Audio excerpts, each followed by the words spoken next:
Okay, so in the photo electric effect क्या है बेटा, साइंटिस्ट थे जे थॉमसन का जो ट्यूब था, उसी ट्यूब पर एक हर्ट्ज ने एक्सपेरिमेंट किया, जे थॉमसन ने एक्सपेरिमेंट किया, मैक्सवेल ने एक्सपेरिमेंट किया, नील्स बोर ने एक्सपेरिमेंट किया, उसी सेटअप और उसी अरेंजमेंट में बहुत से साइंटिस्ट ने एक्सपेरिमेंट किया। ओके, तो उससे क्या मिला, that is the they observe that when light of certain frequency strike to the surface of metals, okay, for example कोई सरफेस है, मेटल का सरफेस है, उस पे अगर लाइट स्ट्राइक करती है, ओके,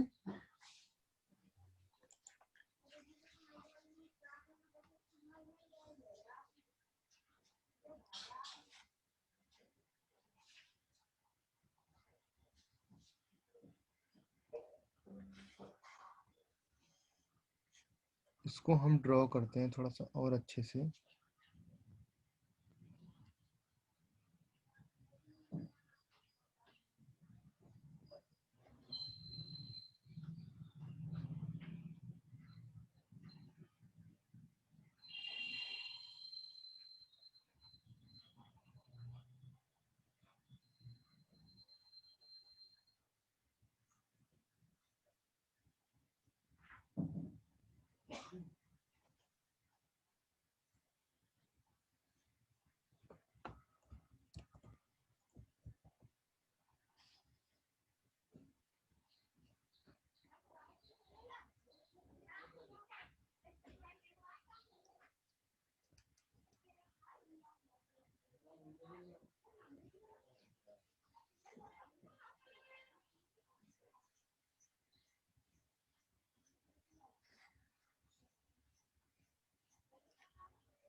ओके, ये हमारा ट्यूब है, ओके, एंड यहाँ पर दो प्लेट्स लगे हुए हैं, that is similar plates, similar kind of plates,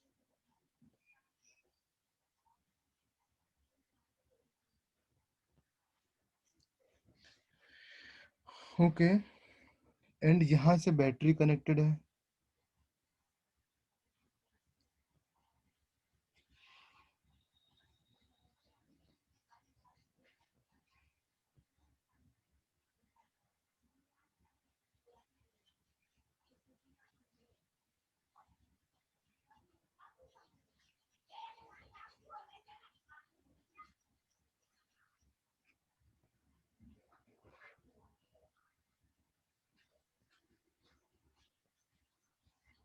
okay, and यहाँ पर बेटा एक बल्ब लगा हुआ है,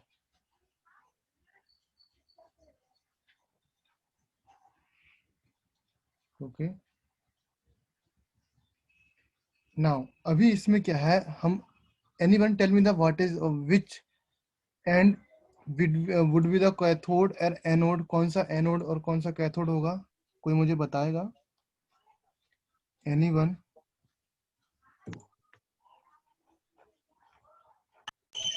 left hand side cathode. Okay, cathode कौन सा चार्ज होता है, पॉजिटिव चार्ज और एनोड नेगेटिव चार्ज, ओके, जो भी है, पॉजिटिव ओके, एनोड इस नेगेटिव। तरफ नेगेटिव चार्ज, इस तरफ पॉजिटिव चार्ज, ओके। नाउ इसको सिंपल अरेंजमेंट में, अगर ये आपको इतना ज्यादा नहीं करना है, बिकॉज ऑफ द जो अरेंजमेंट ऑफिशियल अरेंजमेंट होता है वैसा ही होता है, आप इसको सिंपल इस तरीके से मान सकते हो, यहाँ पर एक बैटरी लगी हुई है, ओके, दैट इज यहाँ पर एक बैटरी लगी हुई है, ये पॉजिटिव ये negative charge, okay, when unmute yourself, background का नॉइज हो रहा है यहाँ पे, तो यहाँ से जब कोई भी रेज पड़ती है यहाँ पर किसी भी मेटल्स पर, ये मेटल्स की प्लेट लगी हुई है, ओके,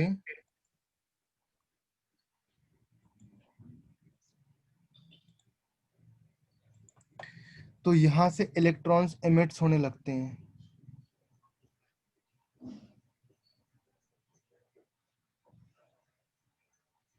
ओके, एंड जब दीज इलेक्ट्रॉन्स जब ये यहाँ पर पहुंच जाते हैं, इस पोर्शन पे इलेक्ट्रॉन्स पहुंच जाएंगे। Shiv, unmute yourself. ओके। जब ये इलेक्ट्रॉन्स यहाँ पर पहुंच जाएंगे तो यहाँ से एक करंट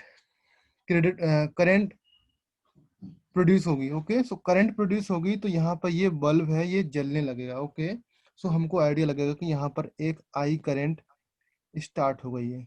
ओके, एंड नेक्स्ट कैसे क्या होता है अभी हम उसकी स्टडी करेंगे, एक्सपेरिमेंट करेंगे।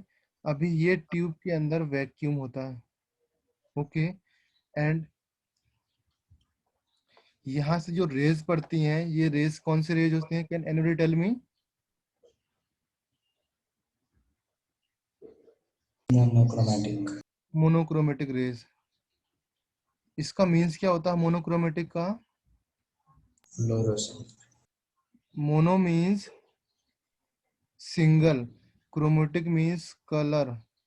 ओके, जो सिंगल कलर्स की वेव्स है यहाँ पर या लाइट डालना है आपको, दैट मीन्स जो लाइट सोर्स है, single colour light source. Okay, इसका मीन्स है कि जो सिंगल वेवलेंथ, जब एक ही कलर होगा तो सिंगल वेवलेंथ होगी ना। Is anyone have any doubts? किसी को कोई डाउट तो नहीं है? जब आपका कलर एक ही है तो हर कलर के लिए एक स्पेसिफिक वेवलेंथ होती है। हमने लास्ट लेक्चर में स्टडी किया जो विजुअल रेंज होती है उसमें कौन कौन से कलर आते हैं, विव गिवर वाले कलर्स आते हैं। ओके, तो उसके अंडर में ये चीजें होती हैं। Okay, so Maxwell energy, Maxwell ने बोला कि जो एनर्जी है इज प्रोपोर्शनल टू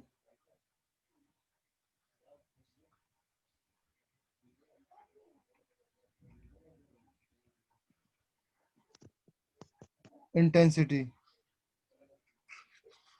ओके, वही इंटेंसिटी जो मैंने अभी इन द प्लैंक थ्योरी में डिस्कस की। ओके, सिमिलर चीज है, वही कॉन्सेप्ट। ओके, नाउ इसमें एक चीज और है, दैट इज जब क्या होता है frequency, certain frequency of light, light जब स्ट्राइक करती है मेटल से तो वहां से इलेक्ट्रॉन्स एजेक्ट होने लगते हैं from the metals. Okay, this phenomena is known as photo electric effect. Okay, and the eject of electrons is called these electrons. Okay, these electrons is called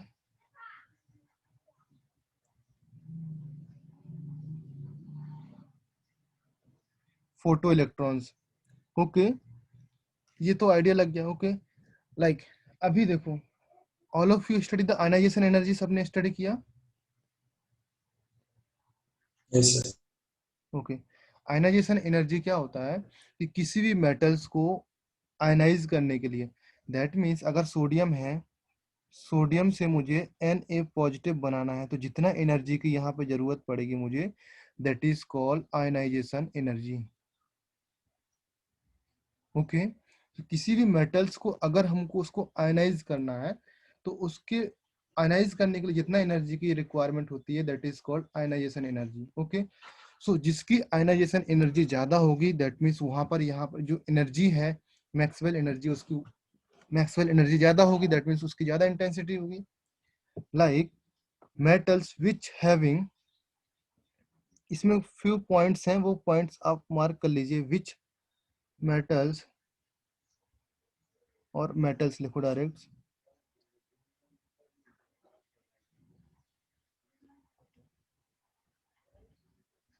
having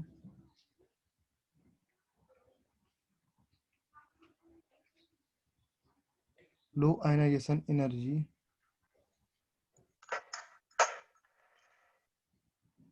that is caesium. Okay, like caesium होता है, caesium क्या होता है बेटा, caesium का periodic table में बहुत ही बड़ा साइज होता है। ओके, लाइक सोडियम के ग्रुप में आता है, सोडियम का साइज इतना है, फिर उसके बाद पोटेशियम का, रुबिडियम का, सीजियम का। ओके, तो जिसका साइज जितना बड़ा होता है बेटा, जैसे न्यूक्लियस यहाँ पर है। ओके, एंड ये सीजियम का एलिमेंट्स होता है। ओके, सीजियम का एटम्स होता है।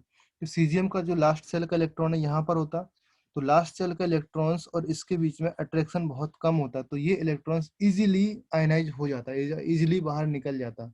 ओके, सो इसके लिए हमको लो आयनाइजेशन एनर्जी की रिक्वायरमेंट होती। Okay, so that metals having low ionization energy shows this effect. Okay, ये समझ में आया? जिसकी आयनाइजेशन एनर्जी कम होती है, दैट मीन्स हमको कम एनर्जी या कम वेवलेंथ की यहाँ पे जरूरत पड़ेगी। जो यहाँ पे सिंगल सोर्स आ रहे हैं, इसकी एनर्जी, सपोज इसकी आयनाइजेशन एनर्जी 50 जूल्स है। ओके, तो यहाँ पर 50 जूल्स मिनिमम जरूरत पड़े एनर्जी होगी इसकी, तब जाके ये इलेक्ट्रॉन्स निकाल पाएगा। ओके, क्लियर है? ये अभी हम स्टडी करेंगे, बताऊंगा मैं, इसको एक्सप्लेन करूंगा with the formula. Okay, now unmute yourself. Okay,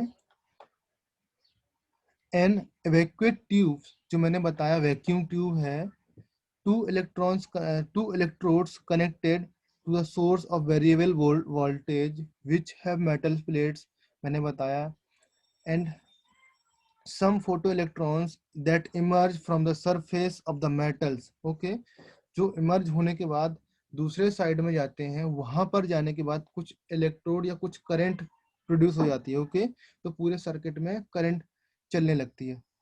okay, and that energy, अभी क्या हो गया, तो जब करंट चलने लगेगी, करंट किसकी वजह से आया? इलेक्ट्रॉन्स की वजह से करंट आया। तो करंट हैव सम, क्या जो इलेक्ट्रॉन्स होगा उसमें कुछ क्या हो गया, इलेक्ट्रॉन्स में क्या होगा बेटा, कुछ काइनेटिक एनर्जी आ जाएगी।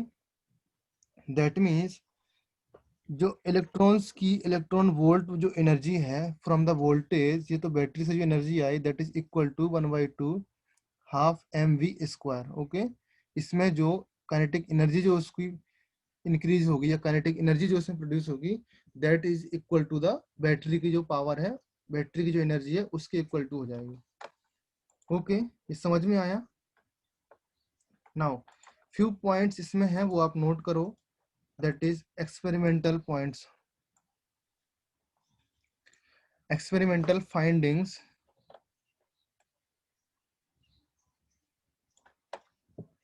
Okay, that is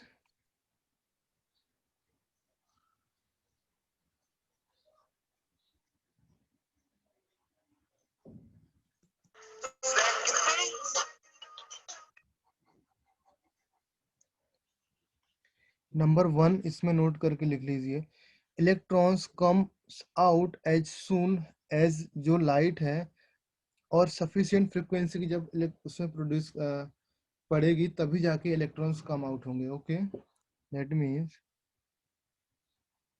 electrons come out as soon as the light, or we can call sufficient frequency strikes on the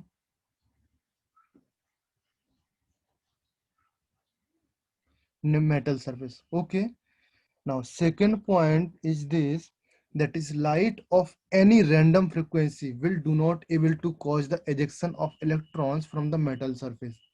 Okay, because ये समझ में आया, light of any random frequency, किसी भी रैंडम फ्रीक्वेंसी से electrons emit नहीं कर सकता, because there is a minimum frequency that is called threshold frequency. Okay, which can just cause the एजेक्शन।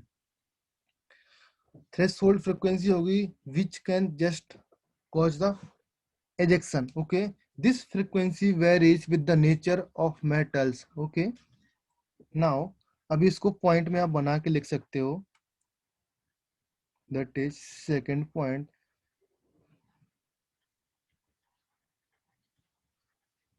light of any random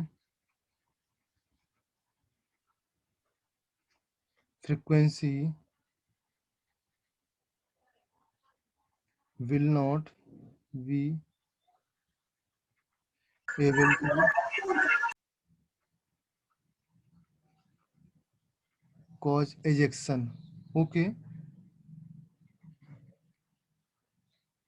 of electrons. ये चीज समझ में आ रहा बेटा? ये इलेक्ट्रॉन्स मैं इस तरीके से लिखता हूँ, समझ में आता है ना बेटा? Anybody confirm me? Aditya, Shiva Prasad? Yes, sir. Okay,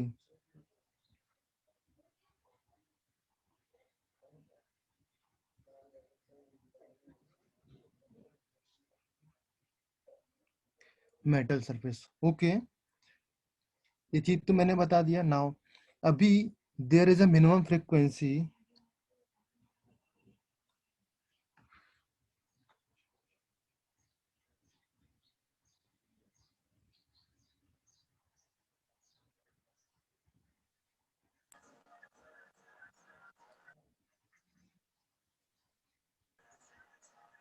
that is called, क्या बोलते हैं बेटा इसको?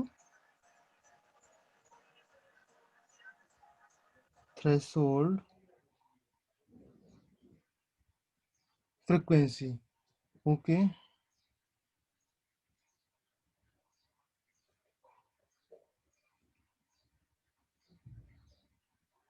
Just cause the ejection. Okay, ये चीज हो गई। एंड नाउ इसी में जो पॉइंट कंटिन्यूएशन है, that is the frequency very with the nature of metals.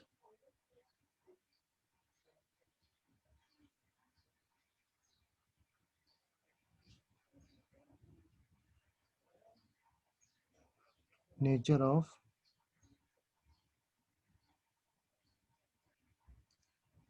metals. Okay,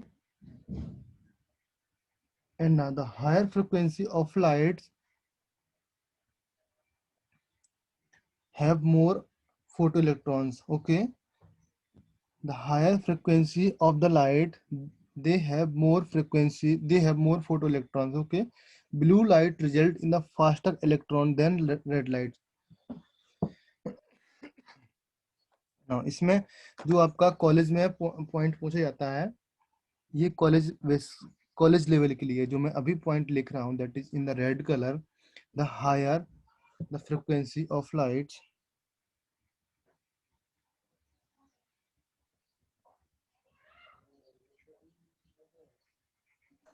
higher the frequency of light. Okay, ये समझ में आया? That is the more energy, more energy. Okay, the photoelectrons. Okay, have. Now the blue light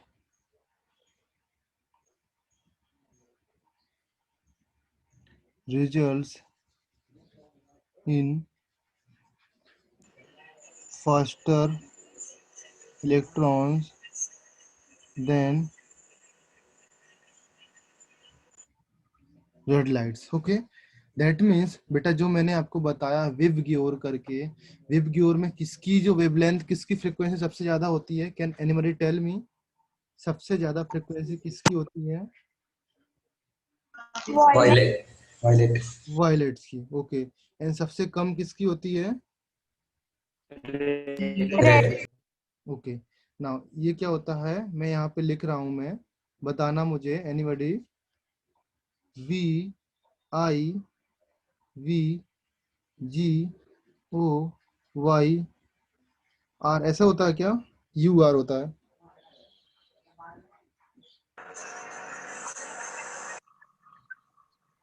इस तरीके से होता है विव गियोर।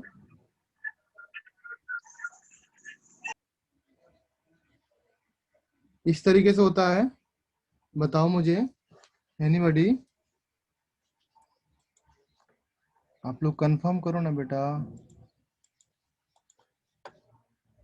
मुझे आइडिया है बट आप लोग तो बताओ मुझे, कुछ तो बोलो। Okay, Yes, sir. ओके, सो इसमें क्या है, देखो अगर मैं जो अभी पॉइंट मैंने एक्सप्लेन किया उसके according, this is the blue and this is the red, so इसकी फ्रिक्वेंसी ज्यादा है in compare to red, that means इसके एनर्जी ज्यादा होगी। एंड जब ये फ्रिक्वेंसी की वेवलेंथ या फ्रिक्वेंसी की लाइट पड़ेगी किसी मेटल्स पर, तो वहां से ज्यादा इलेक्ट्रॉन्स एमिट्स होंगे, because this has the high frequency. तो ये इसकी फ्रीक्वेंसी ज्यादा होगी तो इलेक्ट्रॉन्स ज्यादा होंगे। तो यहाँ पर मैंने वही बताया, blue lights result in the faster electrons than the red lights, because red की फ्रीक्वेंसी कम होती है। ओके, किसी को कोई Answer. Problem? Wavelength will be reversed. No? हाँ, वैसे रिवर्स हो जाएगा। ओके, नाउ जो photo electric current in is increased with the increase of intensity of same frequency.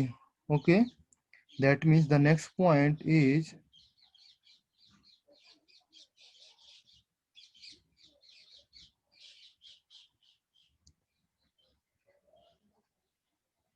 photoelectric current is increased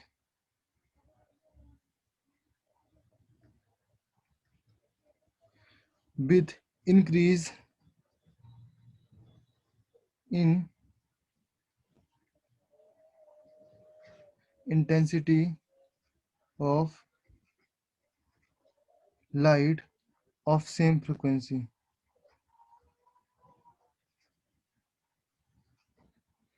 clear है एवरीवन? अगर मेरे पास फ्रीक्वेंसी कम है तो मेरे पास इलेक्ट्रॉन्स इमिट्स ही नहीं होंगे, तो वहां पे करंट ही नहीं पैदा होगी। ओके, इन केस जस्ट मैंने करंट वहां पे हल्का सा करंट बना लिया, तो मैं उसी फ्रीक्वेंसी के इलेक्ट्रॉन्स डालूंगा, फोटो इलेक्ट्रॉन्स, ये इलेक्ट्रॉन्स निकालूंगा या उसी फ्रीक्वेंसी की एनर्जी डालूंगा, तो वहां से नंबर ऑफ इलेक्ट्रॉन्स ज्यादा निकलेंगे। क्लियर है?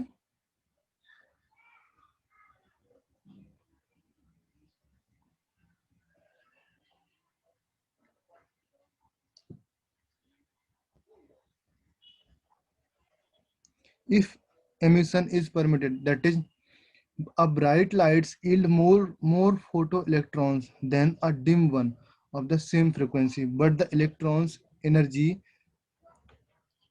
for example लिख लो आप यहाँ पर, without example आप समझ नहीं पाओगे। Okay, a bright lights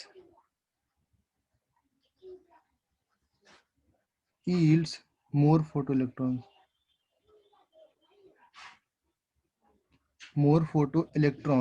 okay, than dim light,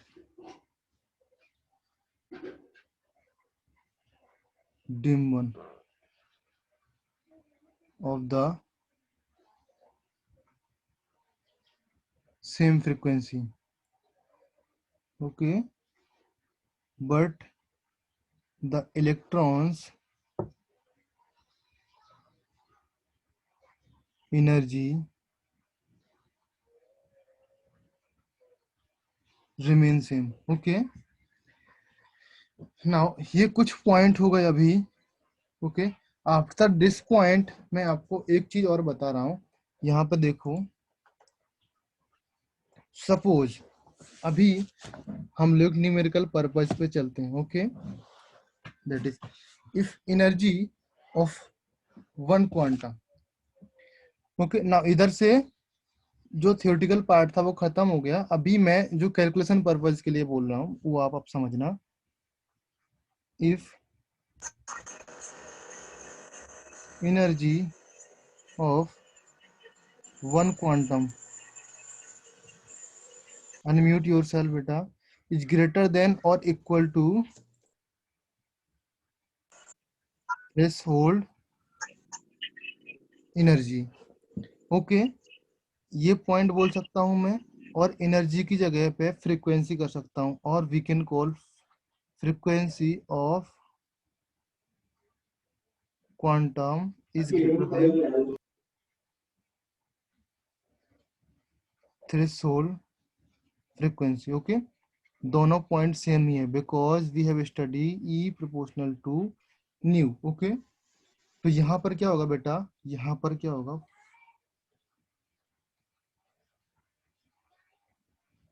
photo emissions होगा। ओके,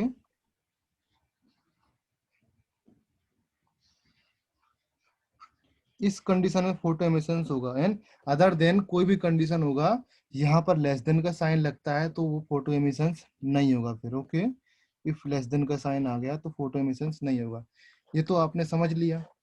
ओके, नाउ इसको एक अनदर पर एग्जांपल से समझते हैं। सपोज मैं बताता हूँ कि कोई भी मेटल्स है। ओके, ये मेटल्स की प्लेट है। ओके, मेटल्स की प्लेट है। ओके, नाउ कोई भी यहाँ से हम लोगों ने एनर्जी डाली।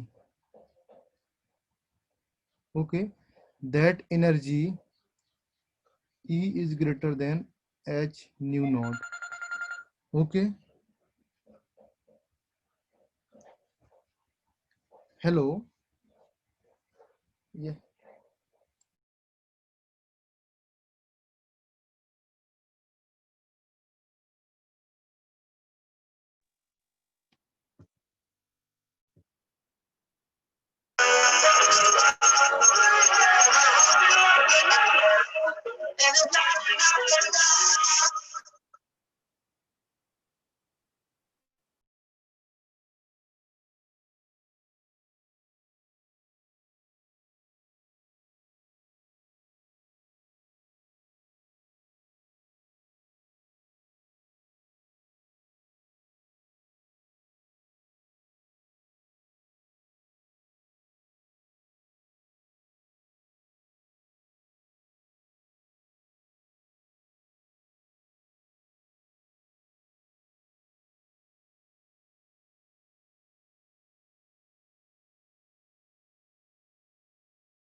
Okay, so suppose ये मेटल प्लेट है। ओके,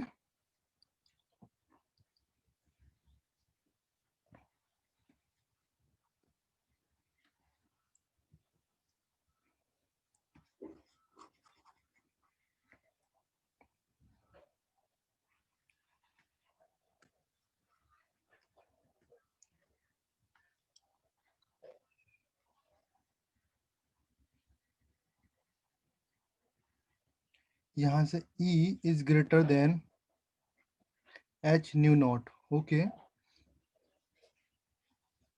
यहाँ से इलेक्ट्रॉन्स इसमें पड़ते हैं। Okay, that is this is called, तो यहाँ पर क्या है, यहाँ से कोई भी इलेक्ट्रॉन से ये इमिट कर जाएगा। ओके, ये क्या है, फोटोन होते हैं बेटा। फोटोन इलेक्ट्रॉन्स को इमिट करता है, यहाँ से निकलेगा बेटा electrons, that is called electrons. Okay, this is called photons. Okay, now अगर ये सिर्फ एच न्यू की एनर्जी पात, सिर्फ H nu, E is equal to H nu, तो ये इलेक्ट्रॉन्स सिर्फ इमिट कर पाएगा, यहाँ से इलेक्ट्रॉन सिर्फ इमिट कर पाएगा। Okay, from here to here तक इलेक्ट्रॉन्स इमिट कर पाएगा, एंड यहाँ पर क्या होगा बेटा, ये इलेक्ट्रॉन्स बाहर नहीं निकल पाएगा, बिकॉज यहाँ पर काइनेटिक एनर्जी इसकी 0 है, एंड यहाँ पर काइनेटिक एनर्जी इसकी मैक्सिमम है। तो ये यहाँ पर निकल के बाहर भी निकल सकता है, because in this case. Okay, now इसको आप इस तरीके से समझो कि सपोज मेरे पास, जैसे आपका चॉकलेट होता है ना, एक चॉकलेट के सेब का, ये आपके पास क्या है, एच न्यू की एनर्जी है। Okay, that is threshold energy, समझना ध्यान से। इन केस अगर कोई और फोटॉन्स आता है, उसके पास इसी एच न्यू की एनर्जी है, जरूरत पड़ेगी। ओके,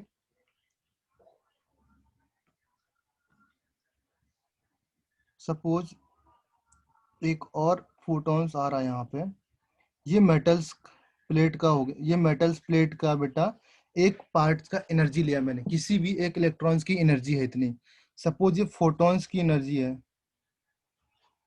फोटॉन्स की एनर्जी इतनी है, ये एनर्जी यहाँ पे आता, तो ये क्या है, एच न्यू से लेस देन है, एच न्यू से कम है, बिकॉज इतनी कम है एच न्यू से, तो यहाँ पर क्या होगा, no photo emissions.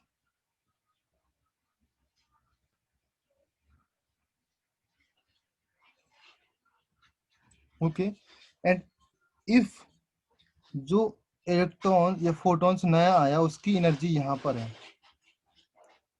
Okay, that means इतनी एनर्जी तो उसकी ज्यादा है। अगर मैं इतनी ये मान के चलूं, तो ये एनर्जी जितनी मैंने अभी डॉटेड लाइन कर दी, ये एनर्जी तो उसको वहां से निकालने के लिए काफी हो जाएगी। एंड जो बची हुई दिस एनर्जी है, ये जो मैं ग्रीन कलर से करता हूँ, ग्रीन कलर से मैंने यहाँ पे किया, ये एनर्जी क्या हो जाएगी, ये उसको काइनेटिक एनर्जी देगी जो उसको मूव करने के काम आएगी। This energy will called kinetic energy maximum.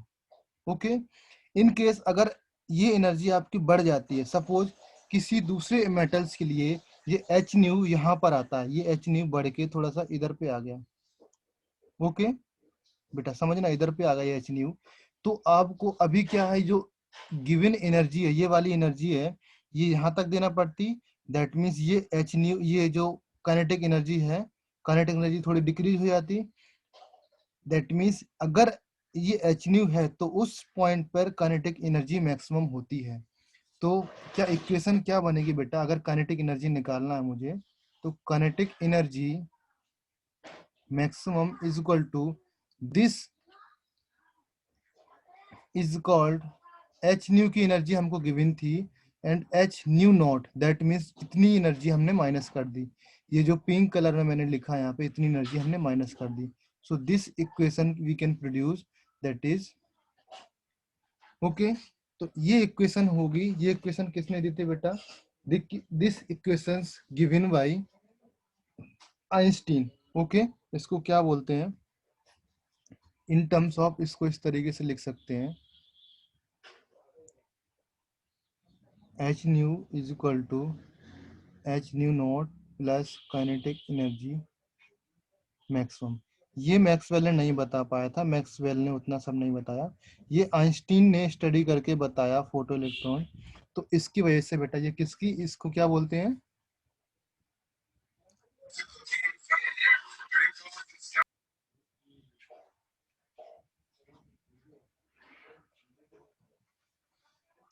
Einstein equation, जिसकी वजह से उसको क्या मिला बेटा, नोबेल प्राइज मिला था इस इक्वेशंस की वजह से। Okay, and this is the called energy of photons.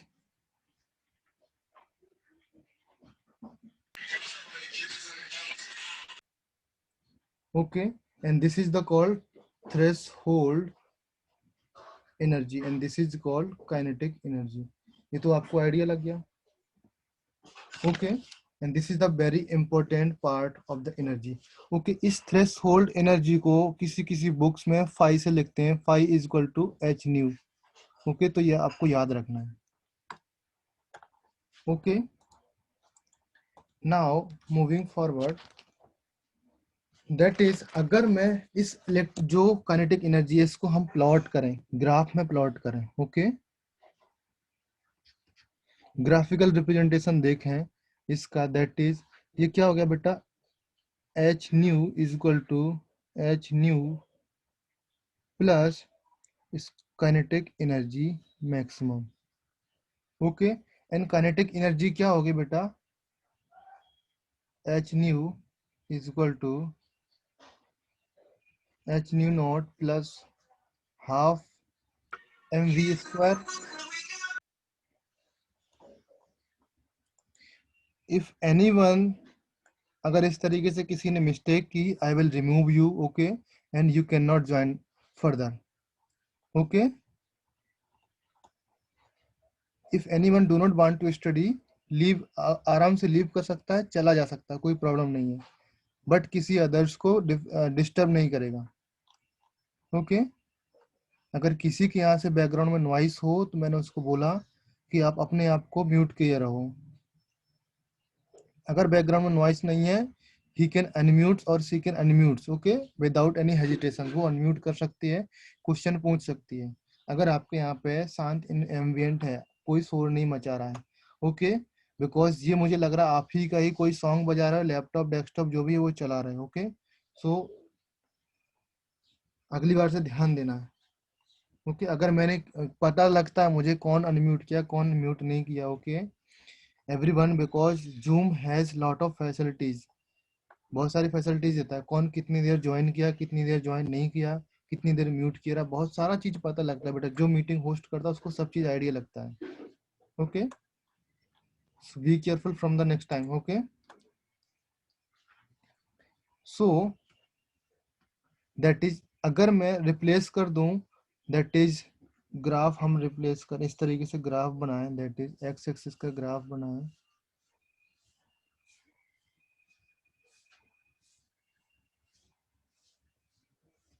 Okay. ये ग्राफ बनेगा इस तरीके से बेटा,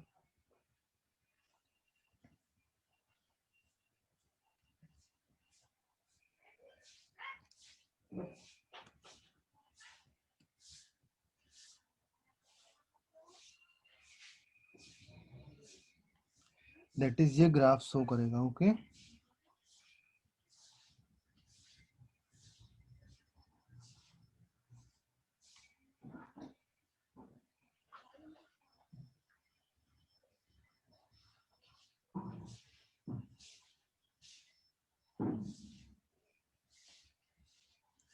नाउ अगर मैं इसको, इस डॉटेड लाइन को मैंने आगे बढ़ा दिया, okay. Now the graph is between kinetic energy maximum and nu this nu, okay, this and this, इसमें मैंने ग्राफ बनाया, ओके। सो इस this nu replace with X and this nu replace with Y, for example, for instant, इसको हम क्या लिख सकते हैं, H X is equal to H nu plus Y, okay, and Y is equal to H X minus H nu, इस तरीके से लिख सकते हैं। And this is the form of straight line, okay, Y is equal to M X plus C, okay, and Y C here is the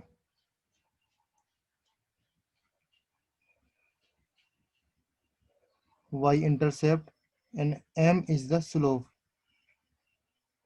okay. ये आप लोग पढ़ोगे, अगर आपने नहीं पढ़ा तो आप लोग स्टडी करोगे, ओके। अगर आपने पढ़ लिया तो बहुत अच्छी बात है, बट मैंने तो बता दिया आपको। एक इन केस अगर कोई डाउट हो तो आप मैथ जो मैथ पढ़ते हैं उनको आइडिया होगा ये क्या है, Y intercept, okay. So that is the Y intercept, okay.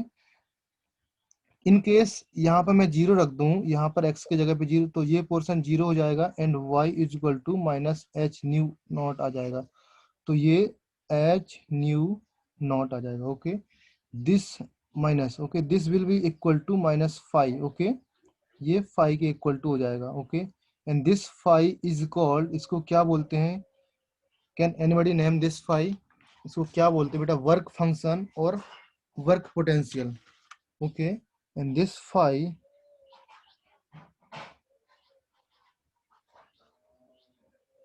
Work function और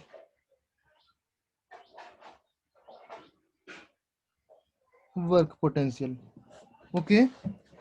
ये समझ में आया। अभी देखो, अगर हमको इसका स्लोप निकालना है, इस लाइन का मैं स्लोप निकालूं, okay.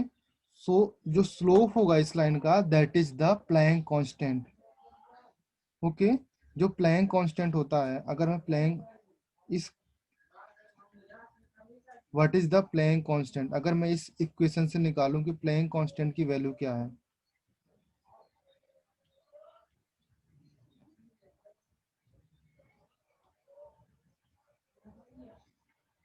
Okay, that means slope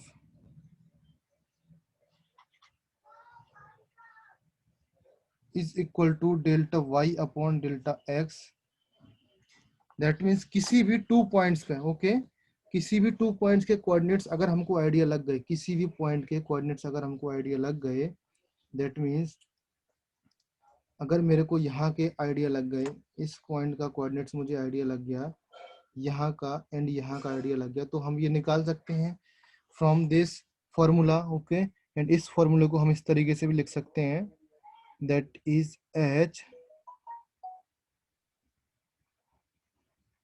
Planck constant. इसको मैं इस तरीके से भी लिख सकता हूँ, y2 minus y1 upon x2 minus x1। Okay,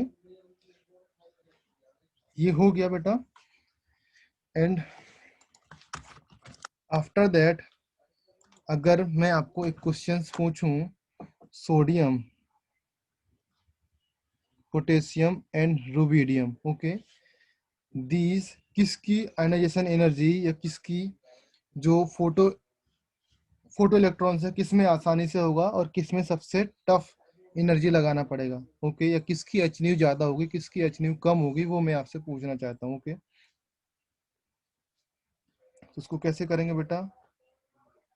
suppose ये एक्सिस बना हमारा, ओके, एंड ये एक्सिस है, दैट इज काइनेटिक एनर्जी यहाँ पर आएगी मैक्सिमम, एंड यहाँ पर क्या आएगा हमारा, न्यू आएगा। ओके, नाउ मैंने बताया अभी एक पॉइंट बताया, जिसकी आयनाइजेशन एनर्जी लो होती है, दैट मीन्स वो इजिली फोटो एमिशन हो सकता है। आयनाइजेशन एनर्जी इज, पॉइंट लिखो,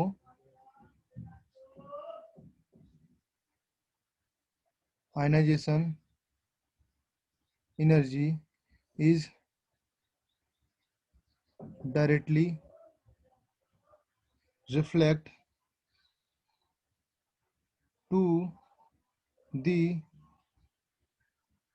effort required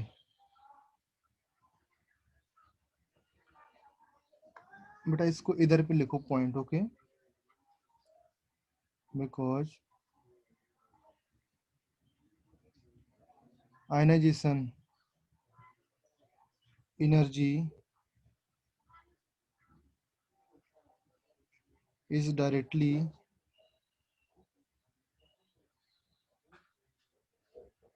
reflect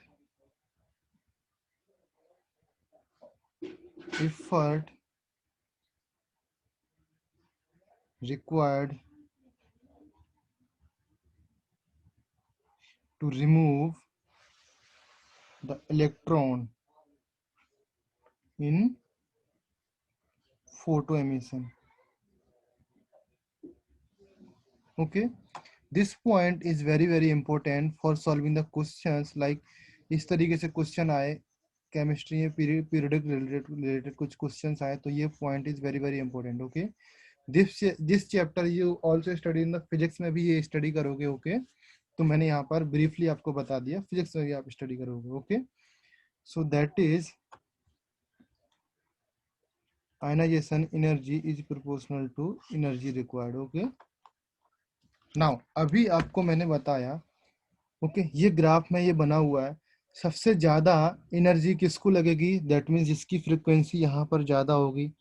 सबसे ज्यादा तीन ही अपने पास एलिमेंट है, सोडियम, पोटेशियम, रुबिडियम, एंड इसके बाद होता है सीजियम। ओके, सीजियम की साइज सबसे बड़ी होती है, इसमें सबसे कम एनर्जी रिक्वायर्ड होती है for the photo emissions. Okay, and then सब उससे थोड़ा ज्यादा लगती है रुबिडियम को, उससे थोड़ा ज्यादा लगती है पोटेशियम को, उससे सबसे ज्यादा लगती है सोडियम को। ओके, तो sodium has required the more ionization energy to photo emissions. ओके, तो सबसे लास्ट में आएगा सोडियम अपना, एंड उसके बाद में आएगा पोटेशियम, एंड सबसे बाद में आएगा आपका रुबिडियम। रुबिडियम यहाँ पे, के यहाँ पर, एन यहाँ पर। Okay, threshold energy is directly proportional to, जो threshold energy is directly proportional to ionization energy. ये आपको याद रखना है, बिकॉज वही मैंने पॉइंट बताया यहाँ पर, ionization energy is equal to threshold energy. Okay, is there anyone who have any doubts? किसी को कोई डाउट तो नहीं है? नाउ अभी आपको क्वेश्चन सॉल्व करना है, that is the minimum energy required That is a very, very important question for exam purpose. Okay.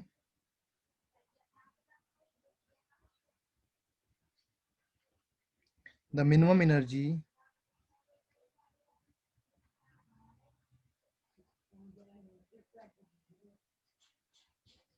required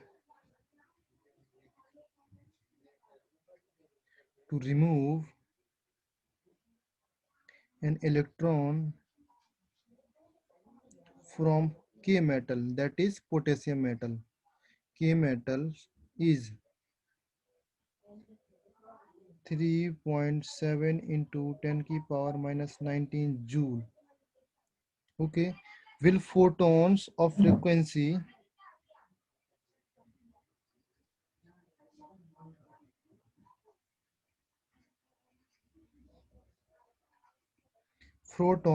frequencies 4.3 into 10 की power 14 hertz. Okay, that is red light, and 7.5 into 10 की power 14 hertz, that is blue lights. Okay, triggers the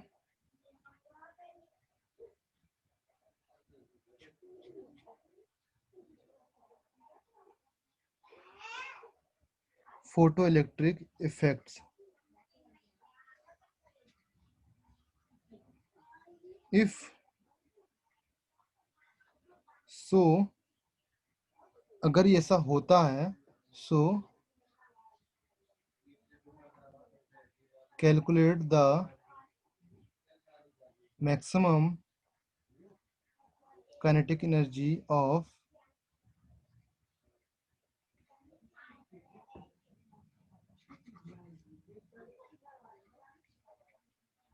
emitted electrons. Okay, ये आप निकालो. This is the very important question for exam purpose. If अगर आप solve कर पाओगे that means आप पूरा कॉन्सेप्ट आज का समझ गए हो. ओके, अगर आप सॉल्व नहीं कर पाए दैट मीन्स आपने समझने का ट्राई ही नहीं किया है, कोशिश ही नहीं की है समझने की. ओके, तो ये क्वेश्चन समझो.